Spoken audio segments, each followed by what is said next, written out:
I'm sorry, what's your name? Aaliyah. Aaliyah. Nice to meet you, Aaliyah. My name is Mo. I was only 12, so during my childhood I was real angry and upset at that. A really broke kid. How old are you? I'm 26. You mind if I put this mic on you? Okay, perfect. I'm working on a project called the UrbanTruths, where I interview people to better understand the truth and what reality is out here. Would you be open to sharing your story in the interview? Yes. I'm not here to judge or make assumptions. I just want to give you a chance to share your story. Okay. So, where are you from originally? I was born in Kansas, but the Midwest in general. Okay. And what brought you out here? I moved out to Arizona during my sophomore year of high school with my family. My mom was coming out here to work on, her relationship and stuff, and then I kind of just got stuck out here in Arizona whenever they moved back to Iowa. Do you have any family or friends that you still talk to currently? Every time that I am able to get a phone, then I always text my mom or call my mom either way, and she still, messages and calls me back and stuff, of course. I got locked out of most of my social medias, and I don't really want to make new ones because they had a bunch of important stuff on them to me. So Could you tell me a little bit about your childhood? yeah, I moved around a whole bunch before my grandma passed away. Right before I was a teenager, I mostly was living with her, which I really enjoyed.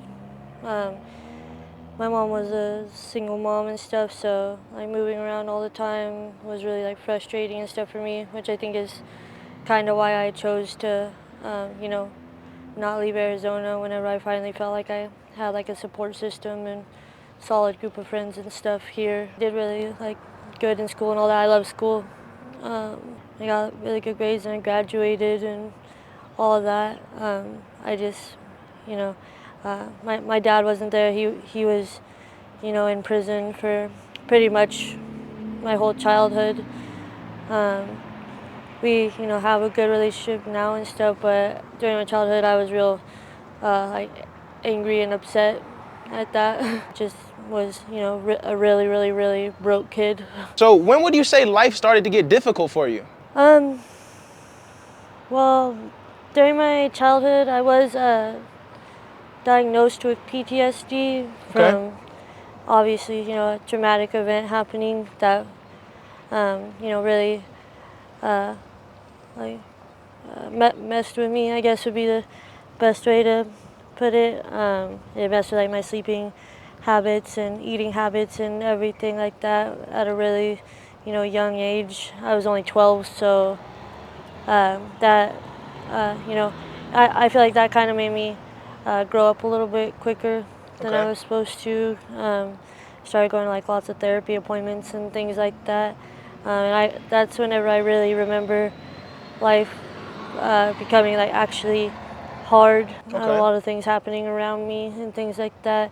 And although it did, get better and still got to enjoy my childhood and going to school and, being in high school and all of that, it's just that was always kind of something that was there no matter what that I, had to deal with.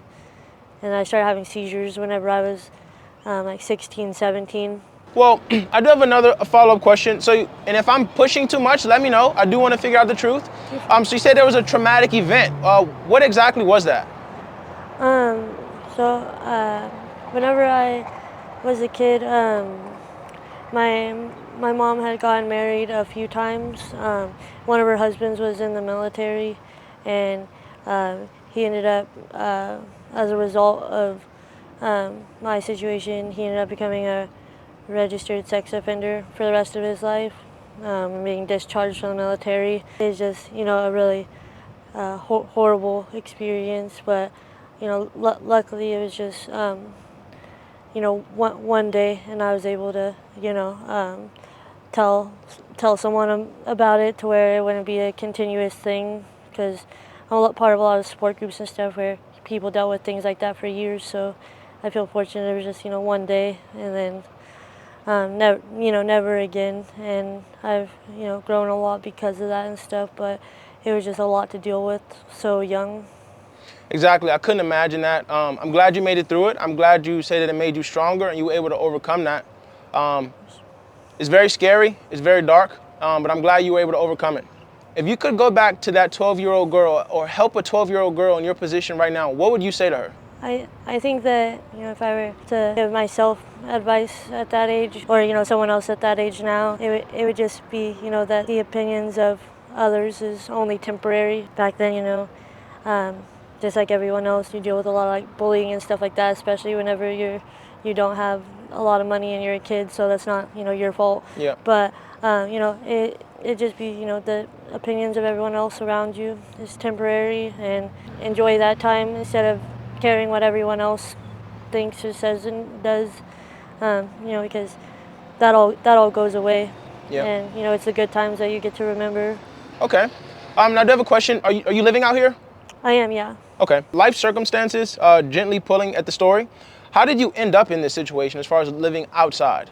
I ended up living outside, whenever I got evicted from my apartment and got my car repossessed, all like in the same month, literally, which was a result of losing my job. Um, and I did have a couple other jobs after that, but I lost, the job that I was with for a good chunk of time, and then I, lost the, other jobs, and I lost actually all of those as a result of my seizures, and uh, you know, even having them at work, not even just having them at home and calling out of work and stuff. I was actually having them at work, and I even, went through the process of getting the paperwork that you go and have filled out at the doctors and all of that, explaining, your diagnosis and, why you're missing that much work or having to leave, or things along those lines. And I did all of that, but I still ended up getting let go for different reasons, like attendance, or I honestly feel like they were just kind of looking for reasons at that point, because I was doing really good at the positions that I had, and I actually enjoyed working a lot. What was it that you were working that you enjoyed doing? The job that I held for the longest, I was a debt collector Okay. for one of the major banks. I did third-party collections for the like really big high balance credit cards, and I really liked doing that after a while, after I got used to it and stuff and got good at it. And I was really good at it, but um, they eventually ended up letting me go right around COVID time, which I think is whenever they were kind of finding reasons to let everyone go, because eventually the whole office ended up being let go, except for like a team of like 10 people, which they sent to work from home. But we're talking 200 people that they were finding excuses to fire 5 to 10 people every single day. And whereas before COVID started happening, they weren't firing anyone for any reason. If anything, they were, begging people to stay. So when I wake up in the morning, I wake up, brush my teeth, I rush to work. Maybe I'll wake up, drink a coffee, and I'll come out here and try to interview people. What's your day-to-day life like? When you wake up, what is your routine? Honestly, usually I get woken up by security or even police. It's not often police as much as it is security, but I've been in this area since I came outside to live. And what year was that? How long have you been on the street? I've been out here for about 2 years now. Okay, 2 years. I interrupted you. You said that when you wake up, it's normally by security guards. Yeah, and that's just because they patrol this area, but because I feel most comfortable sleeping around, the people that I know really well and I'm friends with and stuff like that, to where I'm not sleeping by myself. I feel most comfortable sleeping around them and in this area, and there's a security team who patrols this area, and whenever they come to work, they'll come wake us up and tell us that we have 5 minutes to get up and pack up our stuff and go. And obviously, I know that's coming, but the businesses aren't open and things like that yet. Whenever they're waking us up, otherwise I wouldn't be there. Okay. I'm not trying to cause problems or anything like that. It's just the most comfortable place to sleep for me. Okay. What to Yeah. next once you're woken up? I just, pack up my things like they say, and then usually I have them already packed up, other than, my blankets and stuff that I'm using to sleep with.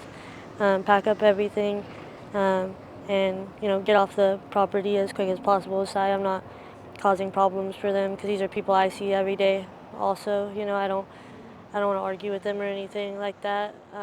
So, I get my stuff.